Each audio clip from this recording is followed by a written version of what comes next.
Hey everyone, Casey Corum here, producer of the podcast. We're so glad that you choose to join us on this journey that we call the Ferment. We'll be taking our mid-season break for the month of July, but we'll be dropping hand-picked episodes from season 1 on Mondays and Thursdays. If your podcast listening habits in this lockdown have been anything like mine, I'm way off my game, so this is a good time to catch up with some episodes you may have missed in the meantime. We'll be back with new episodes on August 3rd as we push towards episode 100. We've got something special planned for that one. See you in August. Peace.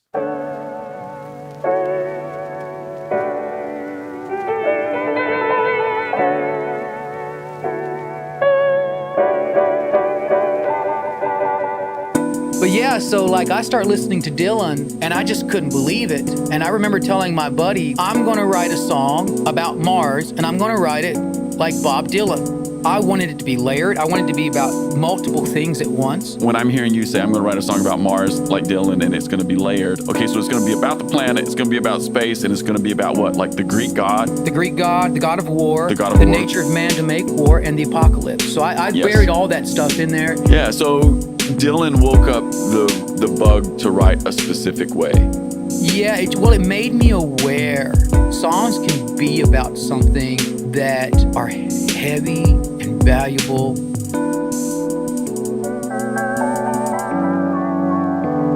The Ferment. You're listening to the Ferment podcast, conversations about worship and transformation. Today's guest is Sam Yoder. Sam is the songwriter of All Things Rise and the upcoming Vineyard Worship single, Jesus Beautiful. Sam is also a chiropractor based in Campbellsville, Kentucky.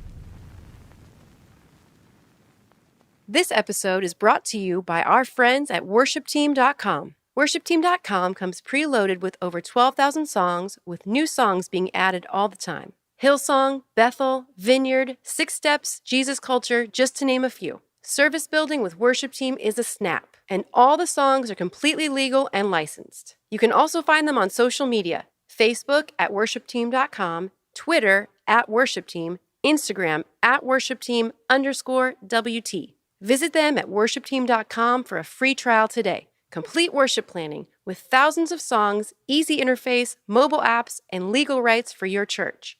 All you need in one place, worshipteam.com.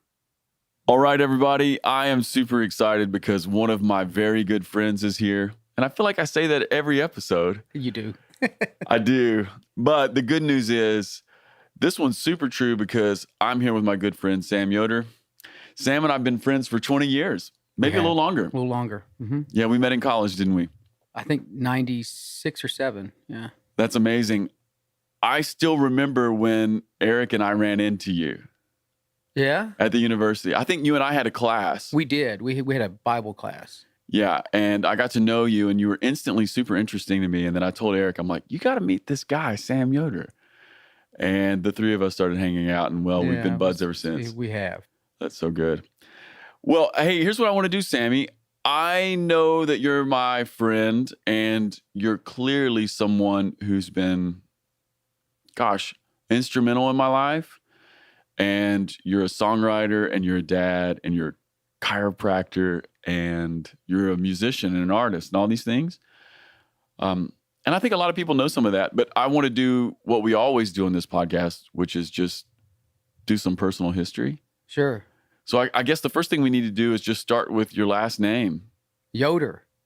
Yeah. I mean, you grew up Amish. I did. Yeah. I was the third child into an Amish family, and they left when I was pretty young. How old were you? I was 6. Yeah. But my parents, they were in their 30s. And when they left the Amish, they moved to Eastern Kentucky, and there was no ex-Amish around them. Okay, so where were they living when they left? Well, we moved to Berea first, and then we moved to... Yeah, but is it Ohio? Fredericktown, Ohio. It's a little Amish community. Yeah. So we had family there, and they had history there, of course, many years. So that means like your grandparents My grandparents continued to be Amish. Yeah, my grandparents, my mom's parents were still in Fredericktown. Yeah.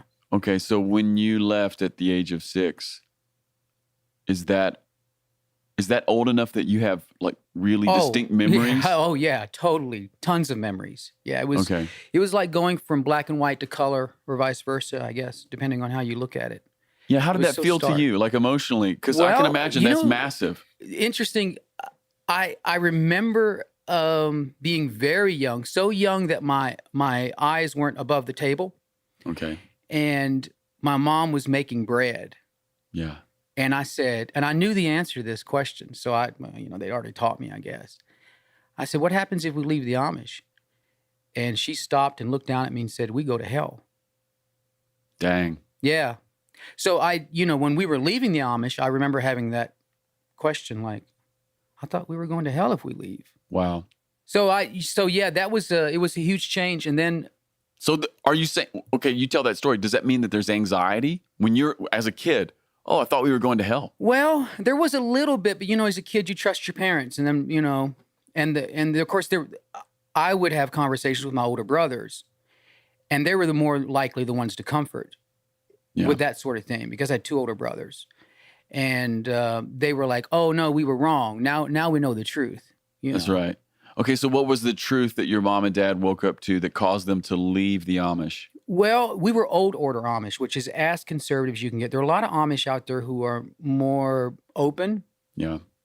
but the Old Order are so conservative that you don't enjoy or boast a relationship with God.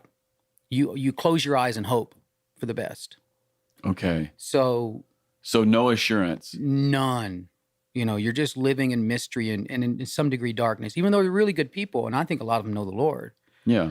But so when my parents first heard what we consider, in the South, the gospel was, get saved Yes. kind of thing. My dad said it was like a light bulb went off for him, which he'd already studied. He'd studied the Bible his whole life, and he had a lot of questions.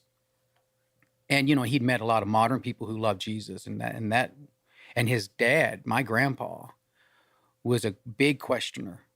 And so he was a bishop and he was a preacher, and he would preach on stuff you're not. In fact, there was a couple of times my grandpa was approached by the rest of the bishops and says, we don't preach about that. Wow. And Okay, he was so like, it's in the Bible though, and he would preach it, and they'd be like, well, we don't talk about that. Okay, so what does it mean to be a preacher in the Amish? Well, you can't prepare your sermon, but we call him Dottie. That's grandpa. Dottie would prepare his sermons, which was already against the rules. You're supposed to get up there and let the Holy Spirit lead you. Really? Yeah. That's spontaneous. Yeah, that's spontaneous. And because we were But Old not everybody Order- can preach though. No, So he's selected. Oh, yeah. So he was. Yeah, what does that this is a mean? great story. Yeah. So, Dottie told me, first of all, he knew he was going to be picked. They have they have a bench of 7 or 8 guys that are supposedly in the runnings, and they pick one guy. And the way they do it is to put a ribbon in a book, and then they hand out the books to everybody. And whoever gets the ribbon, they're drawing straws. Whoever gets Yes. the ribbon is the bishop. So Dottie said the guy before him went to reach for the book off the pile of books, drops the book he picks up. He says it rolled across the barn and landed right at his feet. And the dude in charge is like, okay, yeah, you pick up that book. That's your book. And Dottie's To your like, grandfather. Yeah. He was like, okay. He knew he had the ribbon. That's Isn't that crazy? again another It's like literary charismatic story, Amish. a literary story of like extreme divine providence. Yeah. So Dottie started preaching, and he would always push the boundaries. He was very aggressive, and he was a confident person, and he didn't mind questioning. And he was eventually placed in the bond. He was Whoa. eventually excommunicated. Why? I mean, it's a long story. For but his theological I mean, leanings? it was a number of things. Yeah. Oh my gosh, Samuel. Yeah, he was eventually put in the bond, but he refused to repent because he didn't feel like he'd done anything wrong, and so he died in the bond. Wow. But he never. But his kids, a lot of his kids left the Amish. So my dad left, his older brother left, his younger brother left, and his sister left. But he had one sister who didn't leave. So most of my cousins on my dad's side have all left the Amish. Now, they Wow. remained very conservative, Yeah. like not even evangelical, fundamental Baptist kind of Yeah. thing, Yeah.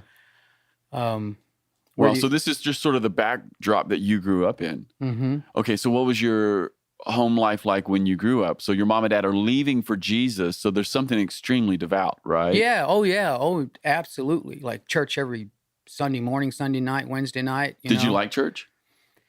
Well, I mean, I was kind of a good kid, like, yeah, I think I did. And we went to a crazy, like, it was Eastern Kentucky, Southern Baptist, everybody smokes and throws their butts outside the church door. Smoke. No, they go outside the church before, sometimes in the middle, and definitely afterwards to smoke, and their butts everywhere. Like, I mean, the place was covered in cigarette butts, right? My parents were probably the only people in that church who didn't smoke. And, within a few years, like half the congregation owes my dad money and they stop coming, or they disappear for a while. And, another great thing about that church is this happened. Gosh, this happened so many times. I have multiple memories of it because I'm a kid. Yeah. Some guy would walk up front to the preacher, shake his hand, and hand him his last pack of cigarettes, right? Because he's going to quit. Yeah, this is But it. a week later, he's smoking. Yes, of course. He's back out front.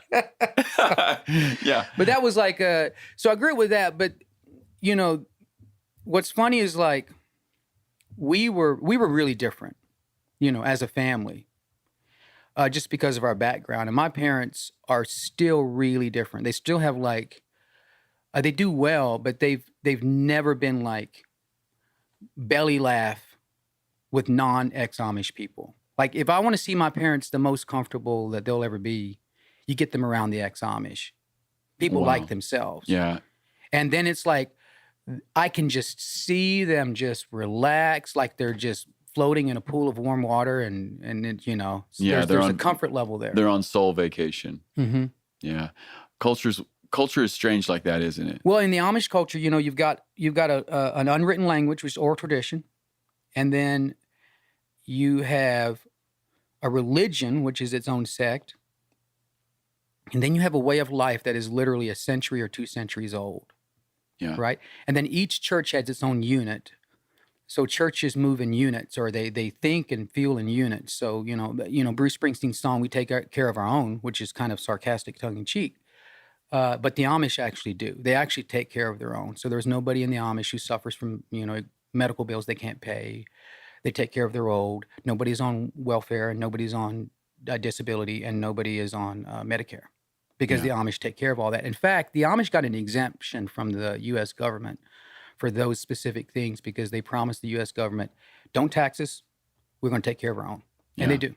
So there's a culture there that my mom and dad were so deeply rooted in by their 30s, and then they leave, and they've never quite... I mean, an interesting thing. Yeah. I called my dad a few months ago because I wanted to check to make sure that I had a song correct in my head. That's an old Amish song. And he sang it over the phone. It's just gorgeous, right? And he gets to the end, and my dad's not a verbal, expressive guy like I am, right? And he gets kind of quiet. I'm like, "Hey, Dad, what's up?"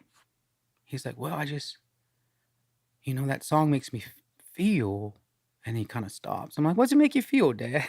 Yeah. He's like, "Well, like something's been lost." Oh, man. Yeah. And I'm like, "Well, Dad, that's all you knew for 30 years of your life. And then you left it all in one day." Yeah. And not only were those the things that he knew for 30 years, but those were the things he knew during the formational moments of his life. Yeah. At his mother's breast, being weaned, All going his to friends. school, going Everybody. going through those middle school, adolescent years. Those are like massively formational moments, right? Mm-hmm. And then that's the backdrop. Yeah. Hey, what was the song? I don't know the name of it, but Can I you can sing it. Mm-hmm. Yeah, why don't you give yourself All an right, inch so or I'm two gonna on that mic? I'm back this mic up a little bit. Yeah, do that. Yeah, that's good.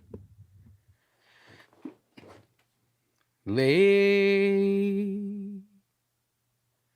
free to sprau Christus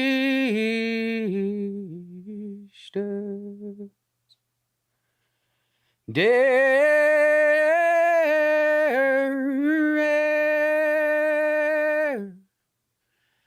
to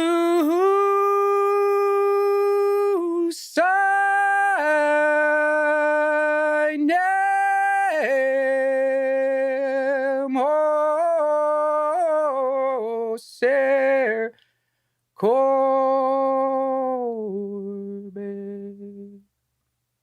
So yeah, that's one verse. It goes on for about 30 minutes like that. Wow. Is it German? Mm-hmm. It's Dad says it's a chant, which he has, I guess, his oral tradition. I mean, it doesn't feel like a chant to me. Yeah, there's a melody to it. Oh, there's a beautiful melody to it. The way the Amish do it, then only a man can be a caller, but the caller starts the song and then the rest of the congregation comes in. Now, we were Old Order, so we couldn't do harmonies. So everything was in single melodies. Old Order, no harmonies? No harmonies. It's a sin to have a harmony. Oh, my word. See, there's so many things about the Amish that's truly beautiful, right? Right. I mean, oh, yeah. Oh, absolutely. Right. I mean, I think people on my side of the ball, you know, English, quote unquote, I'm using air quotes, English culture. I think we look at the Amish and we go, wholesome family. Oh, and they are. And it Most is, of them, right? Most of them. It totally is. And then, you know, you hear things like that and it's like, wow, that's a really strange place to draw the line, isn't it? Yeah, it is. But the way I just sang that song, they sing it kind of like they embellish it. They have these little nuances and they do these things with the melodies, right? Yeah. Yeah, if all you got is some melody, you're gonna play with it. Well, and then you know the people that have the high vocals, like I do or my dad, they're the ones that end up being the callers. Okay, so what does it mean? Because you're in a barn. You're in a barn, and you're standing around. You know, the men sit on one side, women sit on the other, and the man will start the song. Or sometimes the caller has a whole little segment he sings by himself, and then. Okay, but when you say caller, you don't mean call and response. I don't know. I mean, I was too young to remember that. Do you remember singing in the group, though? Oh, yeah. I mean, I don't know that I sang because I didn't really learn the song, so I had to learn that song. I remember the melody, but I might have got the lyrics all wrong. I don't know. I don't know what I'm singing. Yeah. I can know a little bit. Yeah. But no, I remember the church services are forever long. I mean, they're like African-American long, like long. 3 and 4 hours. 3 or 4 hours, yeah. How long does the preacher preach? Well... Like Ray Hollenbach long? A solid burn. I don't know. Ray's got the... yeah, it just depends on how far the Holy Ghost takes him, you know? Okay, yeah. So it could be it could change from Sunday to Sunday, and it would be in that spontaneous vibe. Mm-hmm. Yeah. That's so interesting. Sammy, one of the things that's also occurred to me about knowing you and in our friendship, and maybe it's because of when you and I became friends and how we became friends, in that Bible class that we were in. Yeah. When I think of you, one of the things I know is that you love the Bible. Uh-huh. That's been consistent through our friendship. You're one of my favorite people to talk about the Bible with. Yeah. Did you learn to love the Bible in the Amish, or is it something different? I remember the first time I loved the Bible was I was a kid. I was 11 years old, and my mom and dad had this Bible storybook. It was full of pictures, and I read the whole thing. You know, I'm 11, so I'm already. Was it like a kid's Bible? No, it was. I mean, I can still find it. It's like a classic, probably from the 40s or 50s or 30s. But it just had pictures. No, it had stories. Yeah. I mean, it had stories, but it had pictures to go with it. But I read the whole thing, and I got to the end, and I was like, "Oh, okay, I want more." So I opened up the Bible, and I don't know anything about it yet. And I'm like, "Okay, where's a little book?" So I find this book called Ecclesiastes. You started there. I started at Ecclesiastes. I read the whole thing, and I got to the end of it. And I'm 11 years old, and I just bawled my eyes out. Really? Yeah, I just remember and it had to be the existential weight of that book, which I'm already leaning in that direction. You know, I'm the kid that asked, "Will we go to hell?" Or what's going to happen, knowing the answer, right? So yeah, I just bawled my eyes out. I remember that's the first time I really became intrigued with the Bible. And then when I was 13, I went to OBI, which I got to tell you that story. What is OBI? OBI is a Anita Baptist Institute. Oh, I went there for 2 years. This is because your mom thought you guys were hog wild. My brother David in 5th grade drew a penis on his homework. And his teacher called my mom to tell her that is this public school? Yeah, public school. Okay. Your son drew a penis on his homework. And my mom thinks she's losing her boys. Oh, no. So she researches and finds this Baptist school, which was actually for troubled kids. Like drug addicted kids. Well, broken home kids. I I mean, it was a beautiful place, though. Like, we had Yeah. every race there is under the sun there, Yeah. all thrown into one. Because in Eastern Kentucky, all you got is white people, and you got a few black people, but that's it. Yeah. Right? Yeah. It's Eastern Kentucky. Yeah. So I go to OBI, and I meet people from all over the world. My best friend was an Ethiopian. Wow. He What was his name? Muslim background, Ashinafi Mahmoud.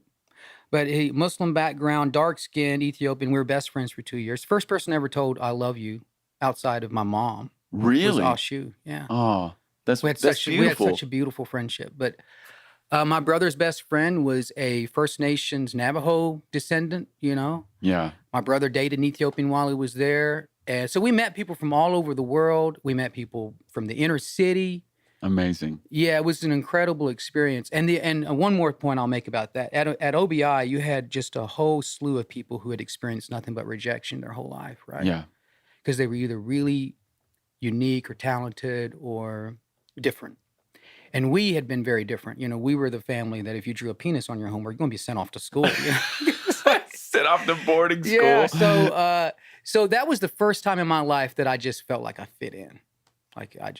And how old were you? I was 13. But that's when I read the Gospels the first time. Okay, so you started with Ecclesiastes, existential weight, cry. Yeah, and then like when I got to OBI, I'm by myself. You know, my brothers are there, but my mom and dad aren't around in a new environment. So I read the New Testament in about a week, and it just radically shifted my thinking. I started actually having conversations with God at that point. You know. Okay, so it initiated something that we might call prayer in your life. Yeah, like I began to think of him as a person who was alive, and I had before that, but it'd been kind of more childlike, more like storybook, more like, you know, Sunday school, paste the picture up on the felt board kind of thing, you know. Yeah. And that's the first time I had a dream from God was, you know, there's a song by Cheap Trick called The Flame. So the lyric in the chorus is, wherever you go, I'll be with you. Whatever you want, I'll give it to you. Whenever you need someone to lay your head or something upon. Anyway, it's just all about in my dream, I'm standing before God's throne and he's singing this to me. He's singing a Cheap Trick song. I love this. And it was playing in the background. You know, it was morning time, right? But I'm like waking up while, you know, you're a teenager. It's hard to wake up. Yeah, in between. And I had this crazy dream. Of course, it was like, it made me so warm and happy. And I told my teacher the dream, and she's like, well, you better watch out. That rock music, you know, it might not be from God. The 80s and 90s in the church were a trip, man. It's just crazy. Yeah. So yeah, that's when the first time I actually really read the Bible, I would say was at that age. Yeah. And a great context to do it into. Lots of friends and acceptance. Yeah. Fitting in. And I was, you know, I've always been semi-decent at art. And actually in my Eastern Kentucky school, I was like the best around. I get to OBI and I probably drew all over my homework. I'm in 7th grade. And the teacher shows it to the art teacher who is only in high school. Well, they come, and this is how cool OBI is. Like, if you've got a talent, man, they just pour into you. So they're like, okay, Sam, you come to the high school art class, and they took me out of some boring class in middle school, and for an hour every day, I could go hang out with these high schoolers, and those dudes were talented. That was the first time I was around other people. I'm like, whoa, they're way better than me. OBI was just stacked with interesting, unique people. Mm. And how do you think that has shaped you? Well, Because I can imagine it would. No, I mean, as a 13-year-old, yeah, all of a sudden I become super, super aware of the diversity of the world, you know? And I mean, I learned cuss words in other languages. That's right. I didn't even cuss in English, but I could cuss in another language. I can cuss in Swahili. Yeah. So, you know, I had a good friend from Ghana. His name was Muhammad. Yeah. And another thing is my parents were always, so they were Amish, they were a little different, but they were really open. And so we would like, during our breaks, we would bring these kids home with us. Yeah. From other countries and different walks of life. And yeah, it was great. They always felt welcome in our home. Yeah. You know, Sam, just hearing you tell this story, it's funny to me because it starts with your brother David drawing a penis on his homework. Man, that's the most providential penis in the world. Right. But it's funny to me because this ends up in some ways maybe actually being God and being a gift from God to you guys, right? Yeah. Because you're Amish kids living in a modern world suddenly, and I can imagine how you'd be an outsider. And then God totally. just providentially puts you in a school of outsiders, and like in some ways lets you guys know like there's more than this world that you've seen in Eastern Kentucky. Right. Yeah. It was wonderful. I was only there 2 years, but no, it shaped my life so much, man. Yeah, I could see how that would be so. Oh, and then I went back to Kentucky, and I went to the school in Eastern Kentucky, which OBI is in Eastern Kentucky too, right? But I went back to public school, and I just remember thinking how kind of boring it was. It was just really boring. I mean, you get it. Yeah, I can feel that. It's the difference. Everything was the same. Yeah. It's back to black and white. Yeah. Yeah, I get that. And it was okay. I had a great, I'll tell you one story. I had a teacher when I was a sophomore. They put me in AP English, and she was massively influential in my life. As a first, so she assigned 7 books for us to read, and I read 2 or 3 of them before the summer started. She wants to read a couple of them. It's the first time I ever read Atheist, right? So we read Hemingway, Fitzgerald, Steinbeck, Faulkner. Faulkner. Yeah, Faulkner. Faulkner's Hawthorne. tough, bro. I know. As I lay down, it's amazing. Hawthorne, Stephen Crane, and I'm probably forgetting one. But anyway. You're reading the classics. We're reading the classics. The best of the American writers. Yeah, and she was agnostic. So she was the first person I was ever around, and I'm vulnerable to those kind of things anyway. So she starts in class, questioning the virgin birth and all these things. And yet, she was as full of the Holy Ghost as anybody I've ever seen, because she was so kind to people, and she was so patient with no matter where you were from or what your background was like. She was truly kind to me. Yeah. Yeah. Really kind. And so did that wake up did you already have literary No, that's what turned me on. inclinations, or did she wake you So up? I wrote, our first assignment was to do some sort of story about ourselves. I forgot what that Personal narrative. Personal narrative, something like that. So I wrote about us leaving the Amish. And she already had a reputation of being really hard. Like almost nobody gets A's in her class. And she gave me a 97 on that thing. Oh. And then she takes me aside and she's like, you got a gift. Hmm. And you need to be aware of that. So she was really sweet to me like that. And in college, when I went back one time, now this made me feel really awkward. I'll go back one time in college to say hi to her, right? And as I'm leaving, she's got a class full of people. She goes, Samuel. And I turn around. She says, I love you. Hilarious. And I'm like fumbling my words, trying to say, oh, you too. And then I just duck out of the door as quick as I can, Oh, that's funny. So did it feel innocent or did it feel cougary? No, it felt innocent. It felt That's genuine. wonderful. That's what I'm saying. Yeah. I mean, she told us a story about her husband driving down the road, hearing a voice says, turn around, go back to that barn. There's someone needs your help. He turns around, goes back to the barn, and there was a pregnant lady who was stranded and had been, I guess she'd suffered some sort of abuse and was stranded. And so he got her help, Wow. She told that kind of story. And even at the time, I was like, that's got to be God. I guess, not a demon, right? Yeah, definitely not a demon. Yeah, that's really interesting. So she's kind of agnostic, but maybe clearly, she's not. Maybe she's just progressive Christian. I don't know. But clearly something she would else never was going tell on. us exactly what it was, but she was not afraid to challenge you. That's wonderful. And so it woke up. Oh, it woke up literary thinking or inclinations in your own curiosity life. into the existential stuff.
Hey, let's take a right turn here. Let's talk music for a minute. Sure. I mean, I think at least a lot of people who are listening to this podcast, they know you as a musician. Right. I mean, they sing your songs, you know? This is mostly a Vineyard podcast. Lots of non-Vineyard people listen to it, but, you know, a lot of people in the Vineyard have heard your songs and sang them. Where did the music bug bite you? Well, I remember, I mean, I've always been kind of vulnerable to music, but I remember being 14, I think, and hearing these old Celtic songs that were stories. And they would just, what I loved about it, Adam, was they would just transport me into an enriched environment of possibility, like imagination. And I remember being like, I want to write songs at that time. Like, so your first foray into having music make you feel alive is Celtic folk tunes? yeah, from the Thistle and Shamrock. See, we weren't allowed to listen to NPR. we weren't allowed to listen to rock music. So, but we were allowed to listen to, or I found it. I mean, the way I found it was we were coming back from OBI. My brother at the time was 16 and he was able to drive. And we had the radio dialed, you know, like, and we were trying to like skip around. And we come And you were good kids, so you would skip the rock stations. Well, yeah, we'd kind of cheat a little bit, you know. Occasionally, if we heard a song we liked. And so I hear this amazing sound I've never heard before. And it's like it's coming and going because we're in the mountains, right? And I just like, I don't let Isaac turn the radio, and I'm like, oh, this is so incredible. And all it was I know now it was a Ulineum pipe, right? Davy Spillane. And it took me, so I listened to that after it went off, I couldn't hear who it was. And I knew it was Thistle and Shamrock because I listened to the end, and they always would say, you have any questions, write to Charlotte, North Carolina, P.O. Box 560-646, something like that, right? I listened so many times, I probably have it memorized. Yeah, I think it's in Matthews, North Carolina, Yeah. which is right outside of Charlotte. Well, I think they moved it now, but so I listened for the next 6 months to a year trying to find that song, and I wrote them, and I finally paid them like $20 to send me a list. This is before internet or anything like that, right? So I mailed them a self-addressed, posted, stamped envelope with money to pay for the copies. And they said, and then I go Show through notes. trying to Did they figure send you out show what notes? song I heard, you know? Yeah. And I finally found it. I buy like 2 or 3 records trying to find it, and I finally put my finger on it. And Man. it was this song called Midnight Walker by Davy Spillane, you know? Oh man, analog days. Yeah, So beautiful. it was crazy. But anyway, that's when I had the bug. Yeah, I started listening to this music, and what I really loved about the old Celtic folk tunes is the imagination in it. You know, Really? these stories of these people. Well, and the melodies places. are otherworldly, right? Yeah, like, the I mean, melodies are that's great. true melodic singing. Yeah, the melodies are like Amish melodies and move up and down a lot. You know. Mm-hmm. Yeah, when I think about Celtic music, not that I'm a connoisseur, but the thing that I'm always struck by is the melodies they're amazing. Oh, I think they're great. Yeah. And what's interesting to me about that, as you're telling this story, you are an ex-Amish kid living in Eastern Kentucky, and there's definitely some sort of a connection between Eastern Kentucky and Scotland and Ireland. There is. Mm-hmm. Like there's a massive. Mm-hmm.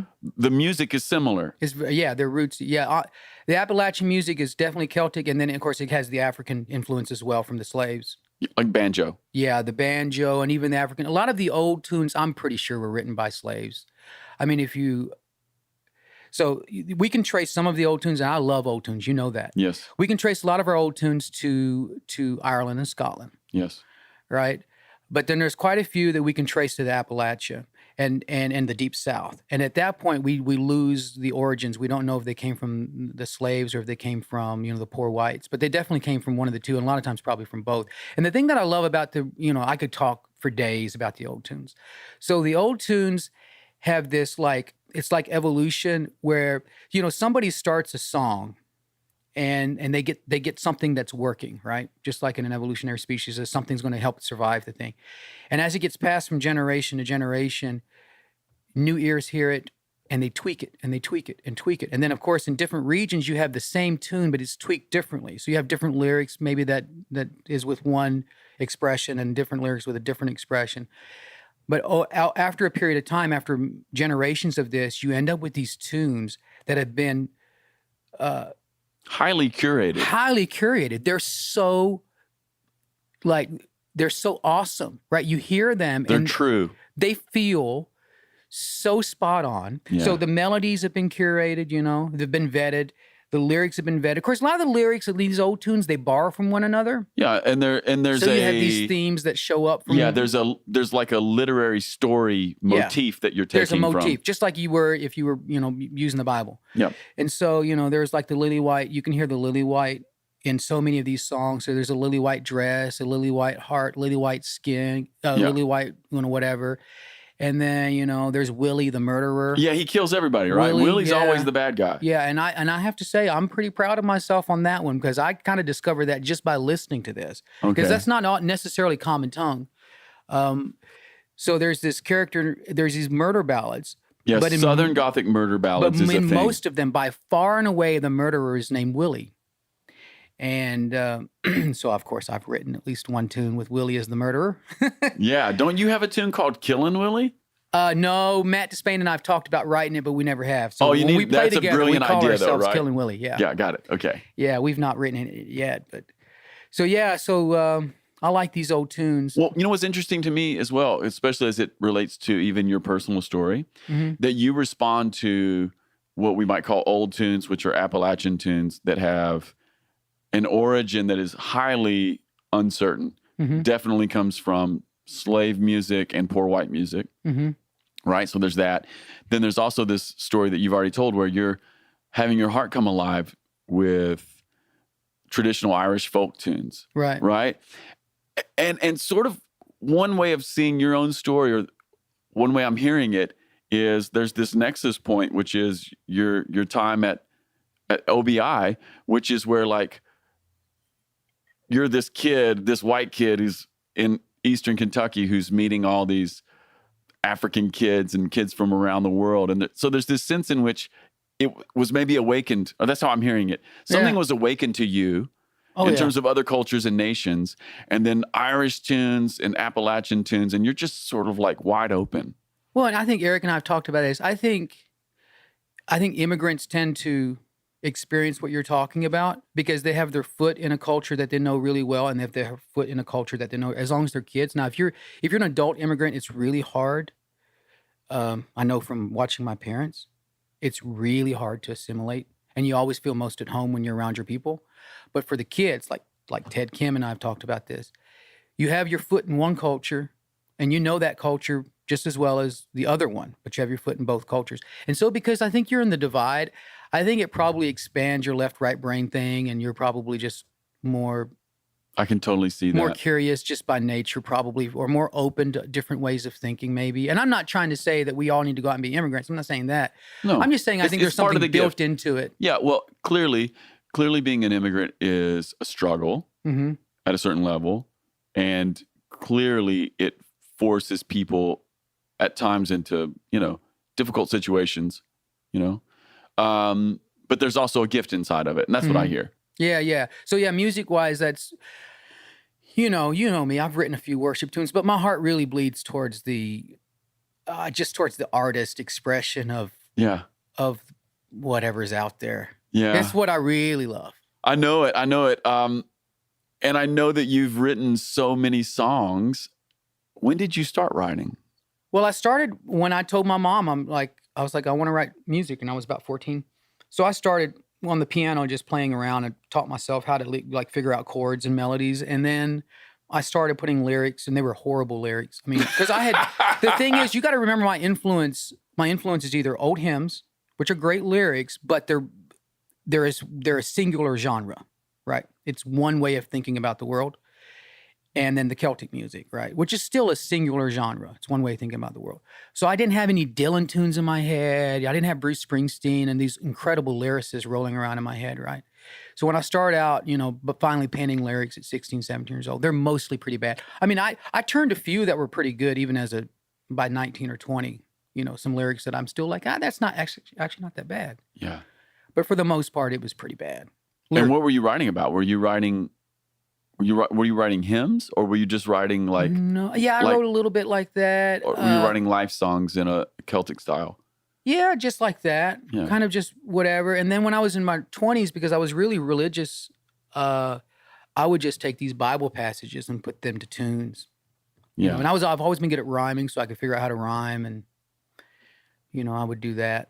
Yeah. Which, So looking back, sounds boring, but at the time it was very, very interesting to me, and it also put the Bible, inside me. yeah, and it's interesting when you write like that. Especially if you're writing like Psalms or something, those lyrics, they never leave you. Once you attach a melody to it, Yeah. it's there forever. Sammy, when did you start writing like real proficiently? Probably Stuff that you are still like, it's good. that matters. Yeah. That counts. After I discovered Bob Dylan, Okay. When did you discover Bob? I was 30.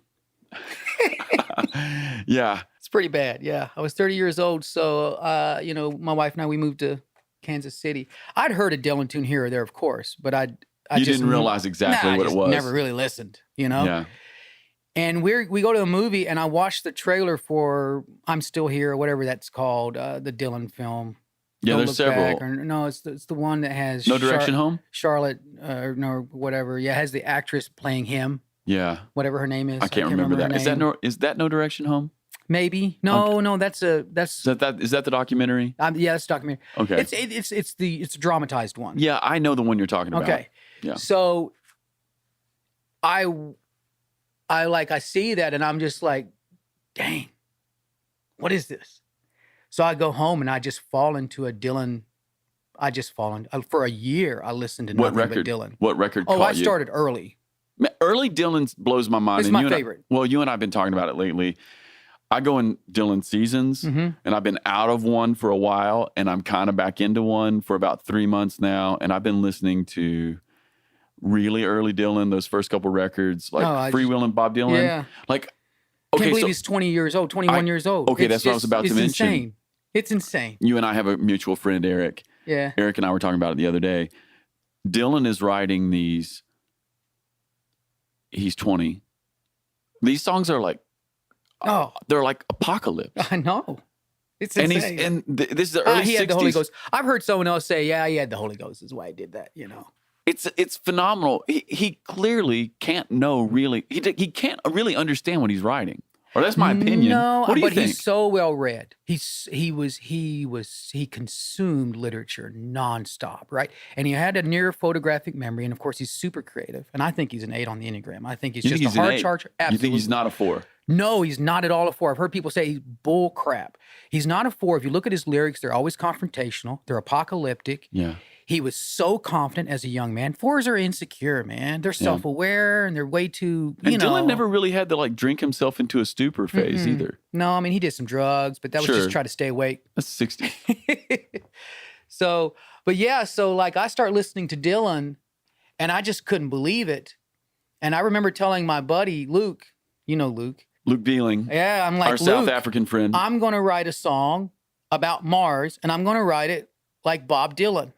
And I wrote and what did Mars. you? Okay, so what? But when you say I'm going to write it like Bob Dylan, what does that mean to you? I wanted it to be layered. I wanted it to be about multiple things at once. I wanted it to be a surface layer. I wanted there to be something underneath it, Okay, which I accomplished. So when I'm hearing you say I'm going to write a song about Mars like Dylan and it's going to be layered, I'm hearing, okay, so it's going to be about the planet, it's going to be about space, and it's going to be about what? Like the Greek god? The Greek god, the god of war, the nature of man to make war, and the apocalypse. So I buried all that stuff in there.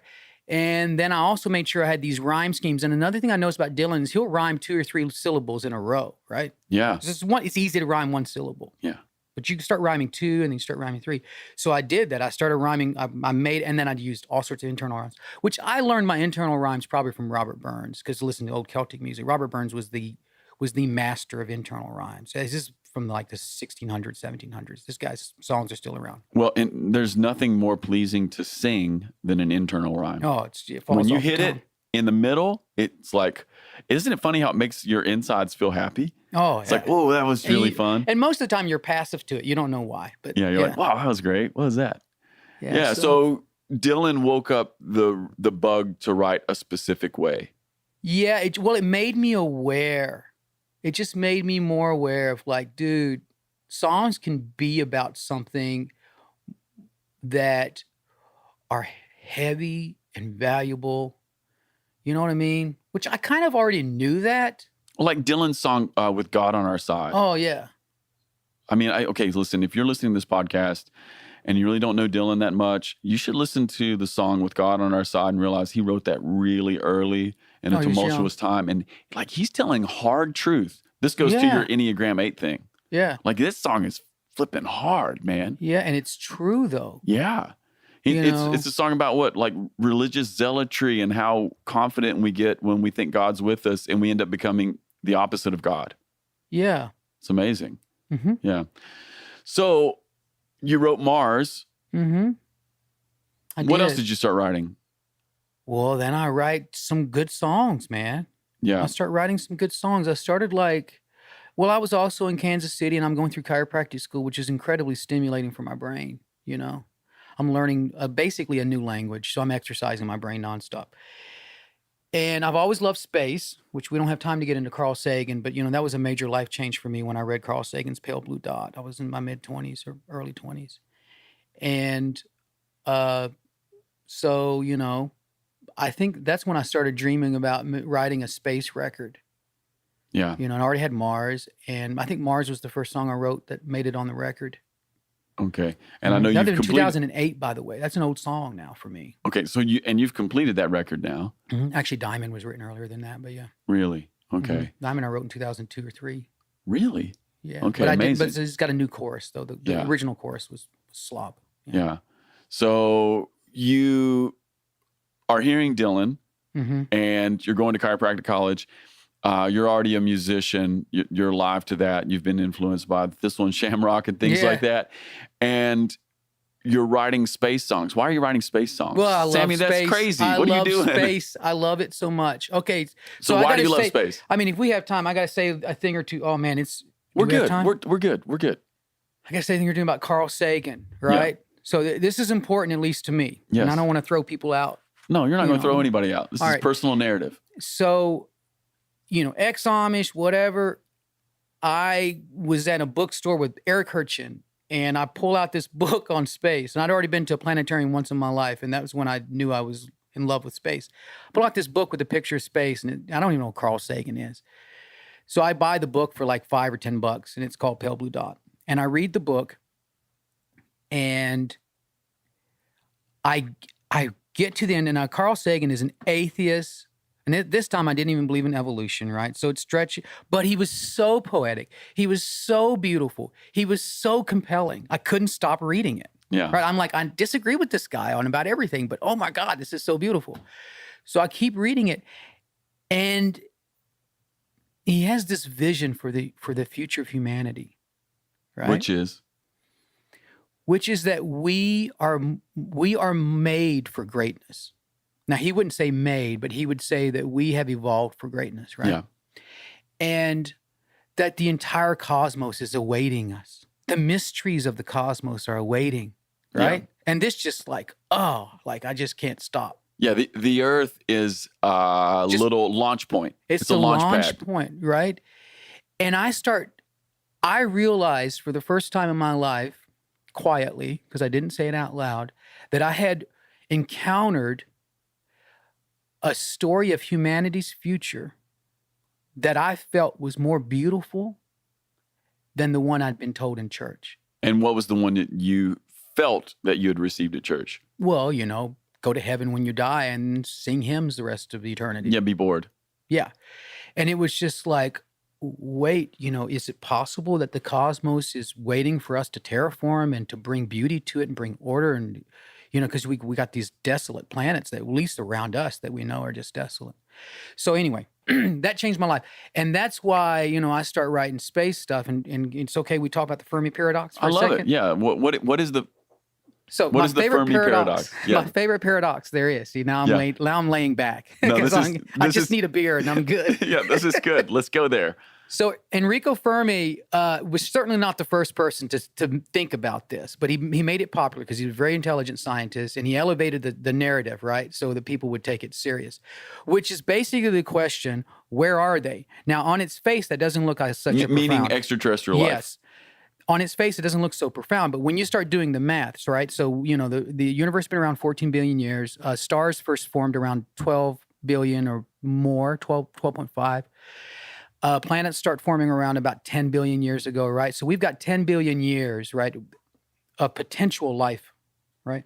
And so, let's go with Earth. Earth is about 4.2 billion years old, and at least life has been around for 3.2, even though now they're beginning to think it's probably earlier than that. So at least a billion years of dormancy, minimum billion years of dormancy. And then something happens. And in a short span of 3.2, which is a long time, but in the universe, it's only less than a fourth of the time. You have us, right? And so imagine that life started some 9 billion years ago. Where are they? Yeah. So meaning, why haven't we seen them? Why are they not here? Why and then, have we not seen evidence? Now I told you the numbers on time. So now we got to talk about the numbers on matter. So, our galaxy alone has 100 billion stars, of which about 25% of them have planets around them, right? And that's just our galaxy. That's just our galaxy. There's multiple galaxies. 100 billion galaxies or more, way more probably, but a minimum 100 billion that we've calculated so far. And so, yeah, where are they? So the answer is, well, maybe there's a filter. Right?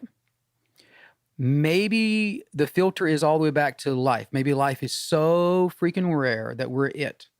That'd now, be I one. don't like that. My bias is against that because that's really boring. And that means that what we see on Mars right now or what we see, that's it everywhere. Just cold. The whole Cold, universe lifeless, dead is rocks. Nihilism at that point, right? Yeah. There is no hope and there's no creativity anywhere. And so I don't personally like that, but it's possible. It's a possibility.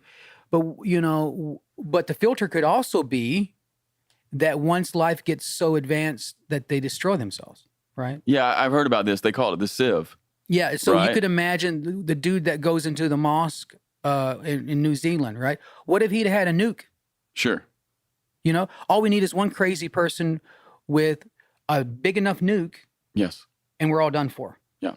Right? The whole planet. Well, we've already got enough nukes on the planet to blow it up several times. And I suspect there are probably a few filters. Yeah. I suspect one of the major filters is consciousness as we understand it. Meaning? Right? Well, so there's degrees of consciousness. So like a chimp, if you put a spot on a chimp's forehead and you put him in front of a mirror, he rubs his forehead trying to get the spot off. So the chimp's aware that he's not looking at another chimp, but he's looking at himself, right? Yes. Whereas most animals are not like that. They think they're just looking at another animal. Yeah.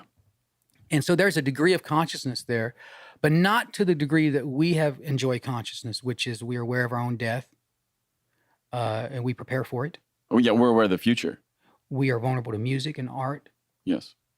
And so there's a lot of sophistication. It's more than just intelligence in my mind. And I've even heard one person say that it's possible that consciousness as we understand it isn't a progressive thing. In other words, you don't top things on top of it. It's literally you're either there or you're not. You're all there or you're not, right? There's no graded degree of consciousness as we get it. Now, I'm not saying that's true. Yeah. But if it were, that could be the filter. Well, and here's the other part too. As it relates to consciousness, no one's been able to explain it yet. No, and how can we? Yeah. Right? It's phenomenal. So it's possible that that's the filter. In other words, and the evidence for that would be that we've had 5 billion species have gone extinct, right? And we have about 5 billion species that are still alive. And of all of those, we're it in terms of the kind of consciousness that we enjoy, right? That's a lot of species without our kind of consciousness. So that could be the filter. But there could be... We could be the tip of the spear.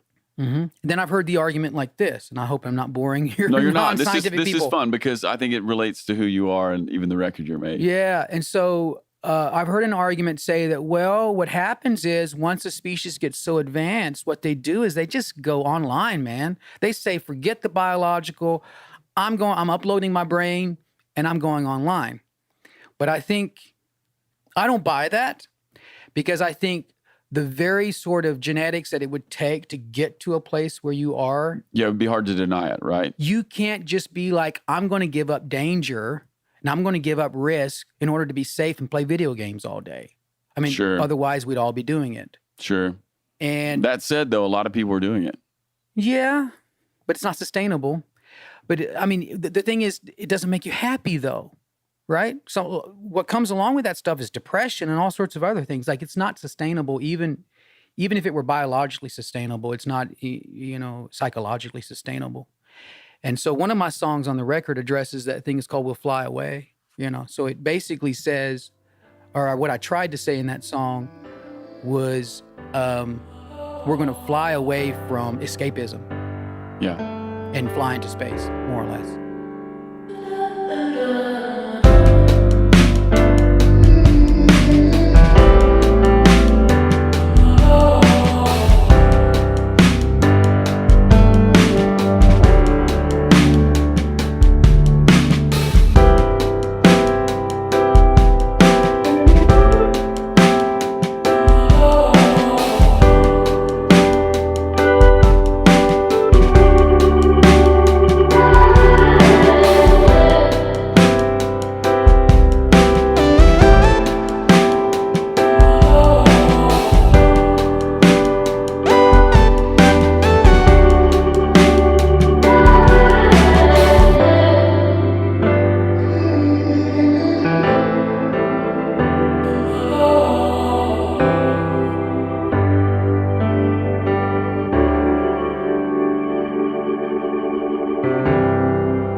So what we have here is is that you got touched by Celtic music, Bob Dylan, and Carl Sagan, and you spent the better part of really a decade writing some songs about space and the possibility that life could be pointed outward and upward and beyond.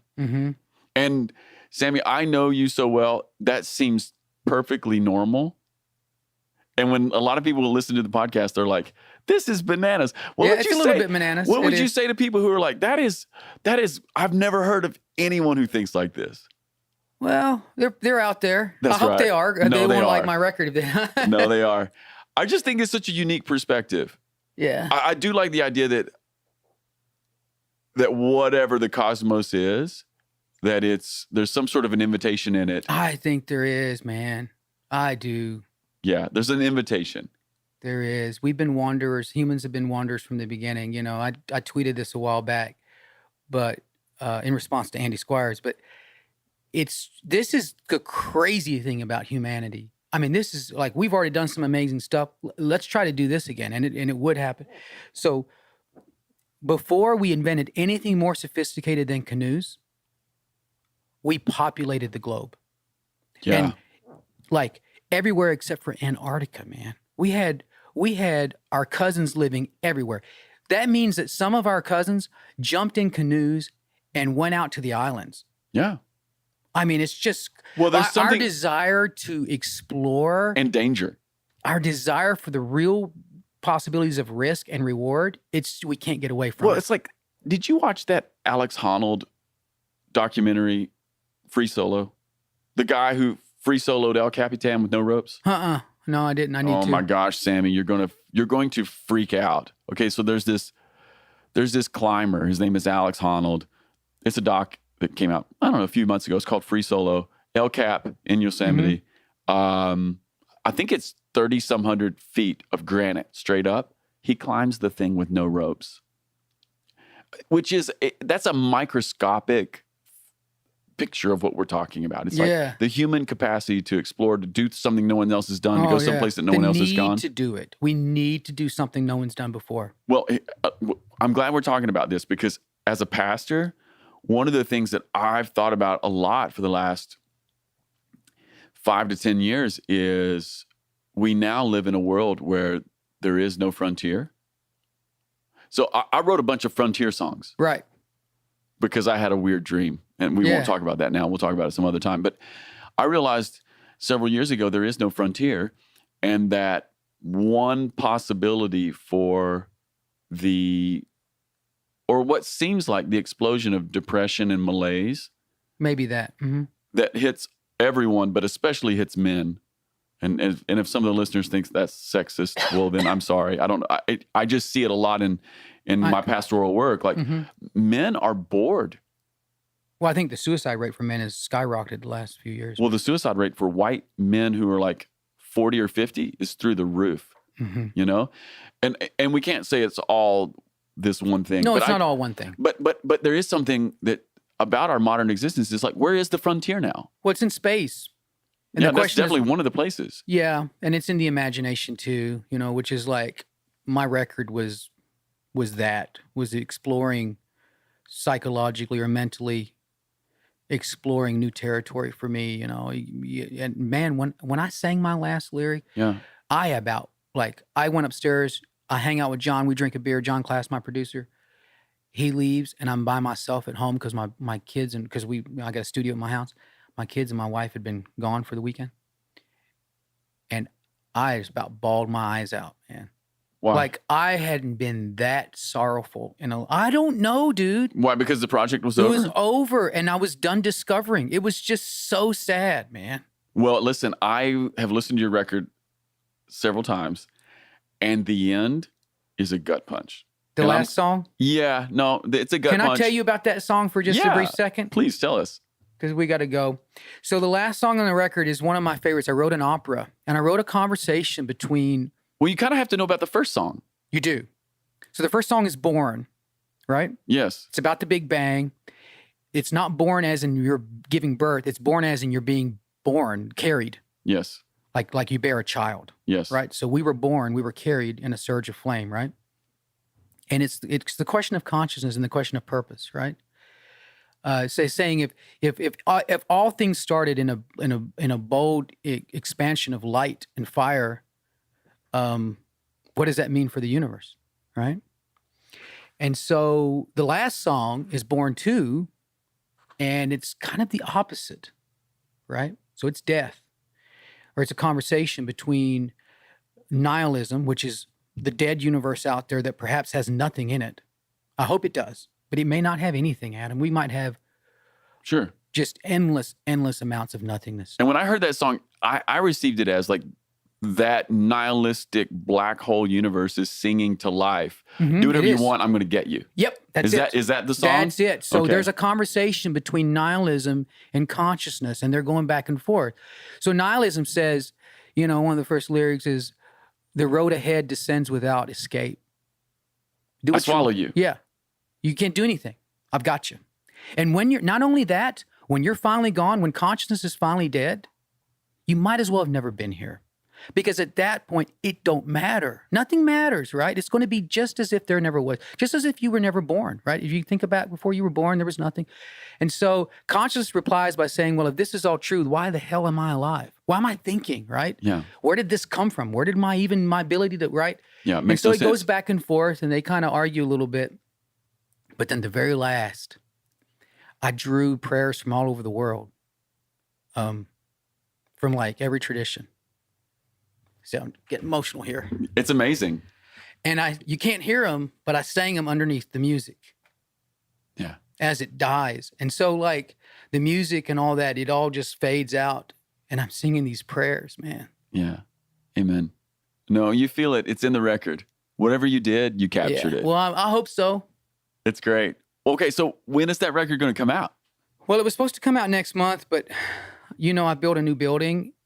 And A new chiropractic office. yeah, and I have been doing nothing but that for 5 months. Okay, so you're And going to so I called my publicist and said, "Hey, I need to pump the brakes just a hair longer because I'm not ready." Like I just got an email from BMI a week ago. They said, "Hey, your stuff's not set up correctly yet," and I literally haven't even had time to deal with it because I'm at my office 7 days a week. Okay, so that's your next thing then. Mm-hmm. Okay, yeah, what's the I'm record hoping by the called? fall. It's called The Reaches. All right, we'll help you pump it when it comes out. Thanks, man. Yeah, no, that's so good, Samuel. Hey, so what are you going to do next? My next record? Yeah. Oh, man, I'm going to go hard left turn. I'm going to go Appalachian folk, a lot of original, but some covers. And it's going to be guttural. It's going to be the opposite of Up in Space. It's going to be down to earth in the dirt. Can't wait. Yeah, it's going to, Can't but wait. it'll still have that soul in it, That's good. That's good. All right, Sam, I want to maybe end the podcast like this, like we end all the podcasts. Yes. Can you just tell us the time you experienced great joy? Yeah. So I knew you were going to ask this. Yeah, the So cat's out of the bag. Yeah, this is like, So you know Dave Taylor. Yes, we have a mutual friend, Dave Taylor. Yeah, Kansas City. He worked with John Wimber for a couple of years, way back in the 80s. And he does the John Wimber Come Holy Ghost thing. So Dave was a real mentor to me. Amazing prophetic guy. Yeah, he was an amazing mentor to me. One of the sweetest fathers I've ever had in my life, right? I could tell you 1,000 Dave stories of how kind he was to me. But we had like a home church every other week. We'd meet on Sunday nights, and it wouldn't interfere with regular church. So we had these just scragglers that would come in, people who more or less don't fit wherever else, and they would just hang out in this. And the house church would be packed out, man. I mean, it'd be standing room only usually. And I remember one night, it was like Jesus was in the room. And I know we all say that, but it was like heaven was in the room. In the living room. I couldn't believe it. Like, I literally was saying in my head, I cannot believe how beautiful this is. I couldn't get over it. And the thing is, I saw glory. Now, it sounds like I believe you. Sounds like a Pentecostal thing. Dude, I saw glory on people's skin, man. It was like I knew that I was awake. I wasn't on psilocybin, right? I wasn't tripping, and I was awake. Nobody taking mushrooms. Nothing like that. And I was like looking at these people, and what's interesting is their frailty was not hidden from me, right? Their weaknesses, because they're all a bunch of scragglers like me, right? I was still aware of all that stuff, but it was like the glory shone through it. Mm. And I could see Jesus in every person. It was just like, what is this, man? Amazing. I was so happy. I couldn't believe how happy I was. I just couldn't believe it. Sammy, was that a moment where you were awake, or was everyone awake? I don't know, man. I'm aware of that possibility, right? Could it just been me? I could have been having a trip. I'm not asking that to diminish it. I could have been having one of those epinephrine, dopamine trips, whatever, but... Nah. It's the Holy Ghost. It felt real to me, dude. It's the Holy Ghost. Oh, I love that story. Yeah. It's about as happy as I've ever been. Oh, I love it. Sammy, could I get you to play a song for the end of the podcast? Yeah. Yeah, that's cool. Well, that's what I want to do. But before we do that, I just want to say thank you. Man, thanks for having me. Dude, this was awesome. I love listening to this. I hope this encourages people to dig deep. Yeah. And to explore and take risks. Mm-hmm. Yeah, I think that's what's in your story. Cool, man. Let's do a song. All right, let's do it. It's just a song I learned. I heard from a old guy, banjo player, I think, called Freddie Cochran. And I've added quite a slew of verses to it and changed the verses that they had, just to kind of zone in the theme a little bit of the Western myth.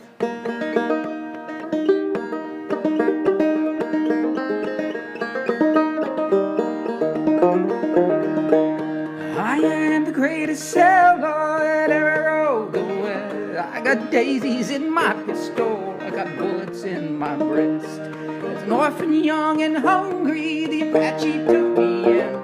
They taught me to run the buffalo, gave me a brand new name.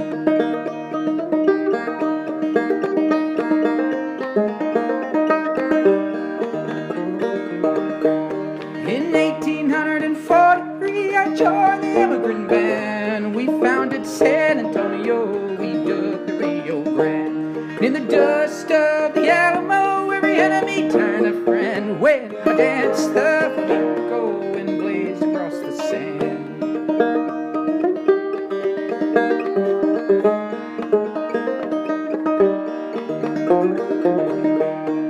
Went out on the prairie where I learned to rob and steal. When I robbed the pretty maidens, how happy they did feel.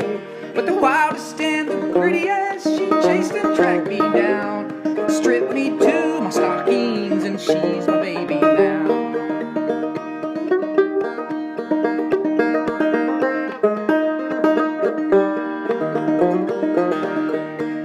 High upon the mountain where the golden calf was weaned, I wrestled the angel Gabriel, plucked a feather from his wing. They say there's a queen in England, they say there's a pope in Rome, but they best stay far away from the wilds that I call home.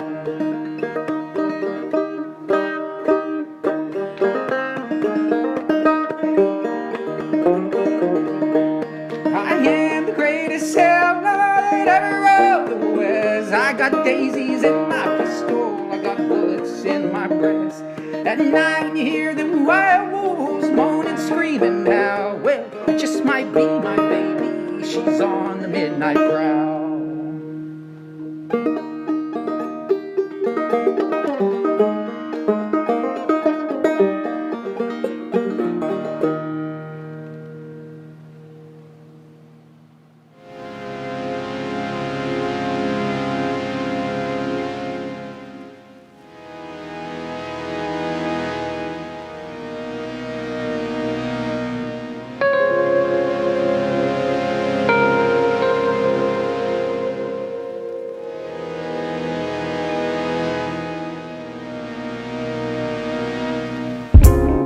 Hey everybody, this is Casey Corum, the producer of the Ferment podcast. Thanks for listening. If you've been enjoying the podcast, I've got a couple ways you could really help us. First of all, review the podcast on iTunes or the podcast platform of your choice. This helps more people find us. Also, connect with us on social media, on Instagram at the Ferment Podcast and on Twitter at FermentCast. All right, people, see you next time.